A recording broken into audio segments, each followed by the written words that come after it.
శ్మశానంలో ఆయన కూర్చోపోతే ఉగ్రభూతాలు వచ్చి ఓళ్ల మీద పడిపోయి ప్రజల్ని సత్కార్యాలు చెయ్యనివ్వవని అక్కడ కూర్చుని తాండవం చేసి వాళ్ళని కూర్చోబెడతాడు.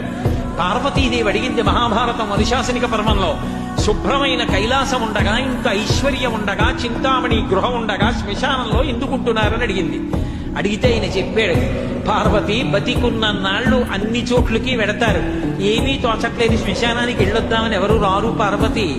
నేనంతవాణ్ణంటాడు, పొడుగ్గా ఉన్నానంటాడు, తెల్లగా ఉన్నానంటాడు, పండితుణ్ణంటాడు, పద్యాలు నాకు నోటికొచ్చంటాడు, ఉపన్యాసం చెప్పగలనంటాడు, నాకు పాటలొచ్చంటాడు, నేను నాట్యం చేస్తానంటాడు, నేను అధికారినంటాడు, నా దగ్గర డబ్బు ఉందంటాడు, నేను పాట పాడగలనంటాడు. ఇన్ని ఉన్నాయనుకున్న వాడిలోంచి ఊపిరి బయటికి వెళ్ళిపోయిన తరువాత వాడిని తీసుకెళ్లి 4 కొత్త కర్రల మీద పడుకోబెట్టి చాప చుట్టి తాడు కట్టి పైన నూలుబట్ట కప్పి తీసుకొచ్చి అన్నీ తీసేసి కర్రల మీద పడుకోబెట్టి కాల్చేస్తుంటే జీవుడు లేచి నిలబడి పుర్రె పగిలిపోయిన తరువాత కన్న కొడుకు కూడా స్నానం చేసి వెళ్ళిపోతుంటే చీకటి పడిపోయాక, అయ్య బాబోయ్ చుట్టూ ఉగ్రభూతాలు, నా వాళ్ళన్న వాళ్ళు లేరు, వీళ్ళని నమ్ముకున్నాను, ఒక్కడు లేడని ఏడుస్తుంటే నేనున్నాను రా అని చెప్పడానికి నేను కూడా లేకపోతే చచ్చిన వాడు 1000 మాటలు చచ్చిపోతారని అక్కడ ఉన్నారు పార్వతి.